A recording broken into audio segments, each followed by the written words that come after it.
You are watching Wide Field with Vivian Birchall.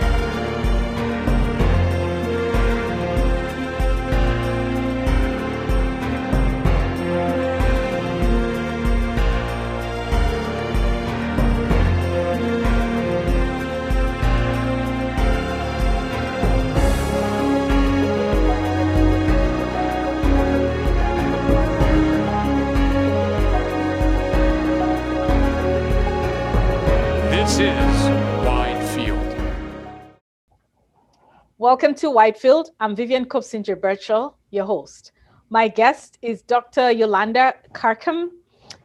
Doctor, welcome to Whitefield. Thank you so much. Dr. Kirkham is an OBGYN in our friendly neighboring country, Canada. So how did you get into medicine, and what led you to specialize as an OBGYN?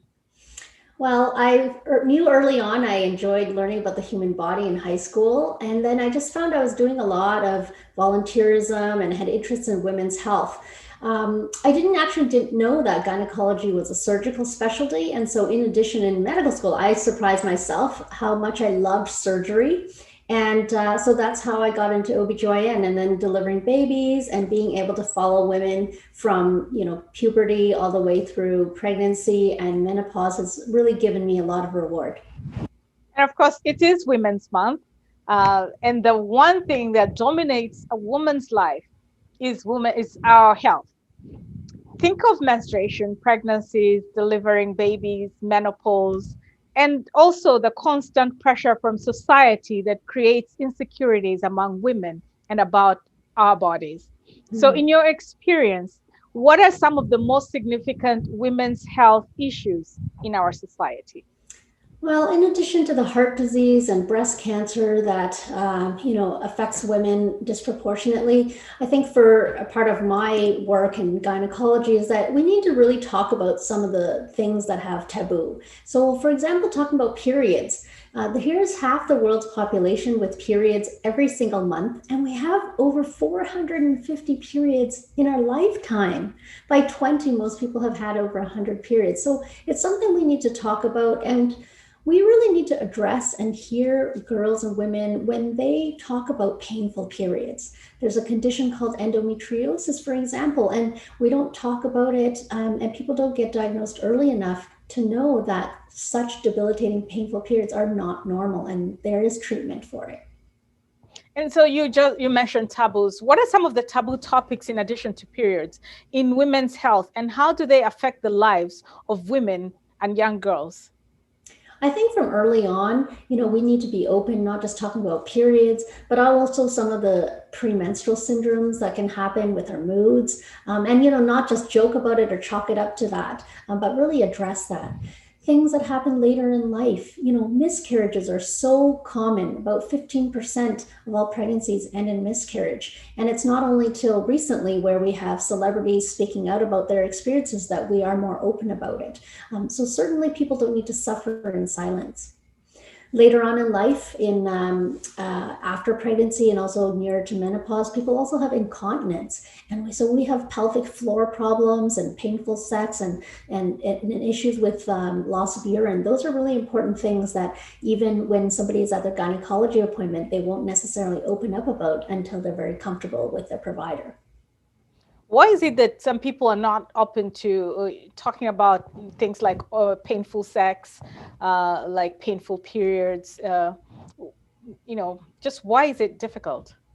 I think some of it is dependent on culture as well. But even things like, what's allowable on TV, certain terms were not allowed, like male genitalia. You were able to say that word earlier than you could say the word vagina on TV. So, we perpetuate some of these things as well. And there is some embarrassment and insecurity that people feel. And that's perpetuated in school or sometimes dismissed by others, like, oh, painful periods. Oh, I had that, you can deal with that too. And so I think it's perpetuated not just in culture, but also in society. And now we are valuing women more. And so we should hear about all of the issues that we should all take responsibility for. And you just mentioned insecurities. And in what ways do salespersons sometimes, or you could call them industry, try to profit women's health related insecurities that you talk about? And what advice do you have for women to avoid being preyed on? Well, I think we're seeing a lot of this now with social media, but also we know that the wellness industry is actually working on, seeing what people have insecurities about. So, for example, the whole feminine hygiene aisle. First of all, the whole terminology is questionable. We don't have the equivalent for men. So things like insecurity about feminine, sorry, now I'm using it too, about vaginal odor, or even about using menstrual products, and shame around that. That needs to be talked about. Here we are in certain countries, in certain places in Canada, for example, we're offering free menstrual products in public spaces, in schools and libraries, because we also know there's inequities in access to those types of things.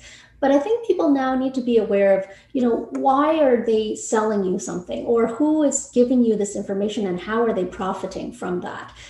Because oftentimes there are products that we don't need, such as for vulvar hygiene. Really, for gynecologists, we always try to reinforce that water is the best thing. And here we have people using different products they don't need, and sometimes causing more problems.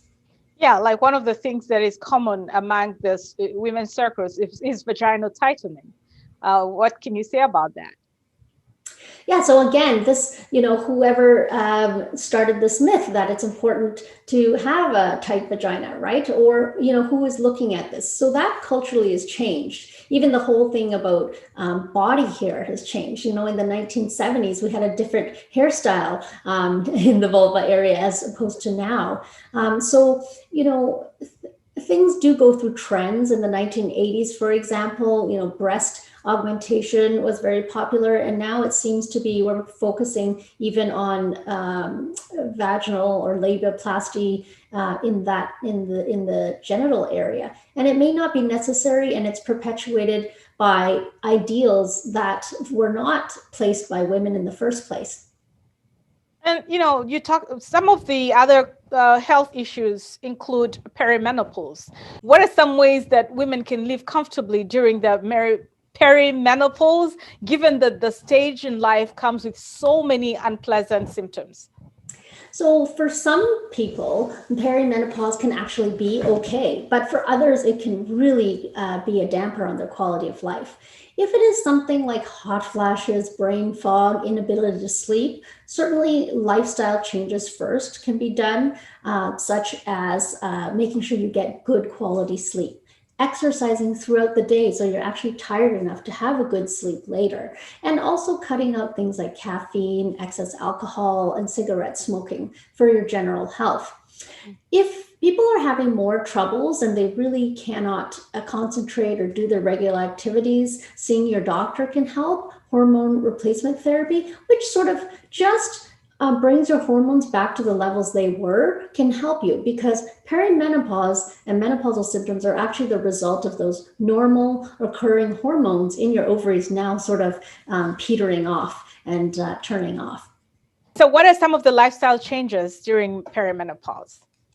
Well, if women are suffering from hot flashes a lot, we've actually shown that exercise can decrease hot flashes by 10%. So adding in some healthy exercises with weight bearing is important. And that's also important for bone health too. So that can help for hot flashes. Dressing in layers can be important. Making sure you celebrate yourself and splurge on some nice cotton sheets would be good too. Having a fan as well can be helpful. It's also changing up some of the foods in your diet. So making sure you have some dairy, foods with calcium and vitamin D, again, for your bones. Omega-3 in fish can be really helpful. Black cohosh has actually been shown to help as well in perimenopause. And taking some phytoestrogens like soy and edamame beans, tofu, those can also bring up some of the estrogen that's missing and causing some of those hot flashes. What is, there are some people's advice to reduce the amount of meat we eat. Does it have any significance to women's health? I think in general, moderation is the key to everything. And so not eating so much red meat, that also has a lot for bowel as well as heart health. And then making sure you have,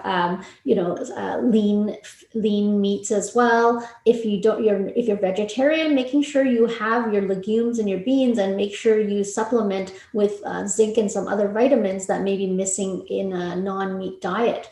I think everything in moderation is important, but cutting out things like juices and colas that have a lot of sugar, that can actually do wonders for people's weight and self-confidence, and actually feeling better about themselves.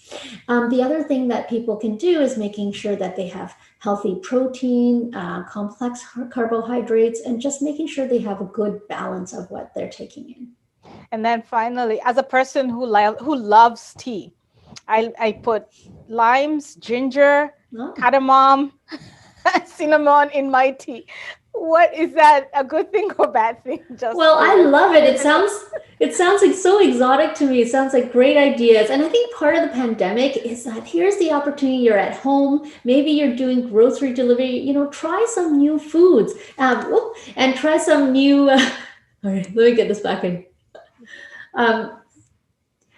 Here's the opportunity to try some new foods, some new recipes, explore different cultures. I think that's what it's all about. Spice up your life.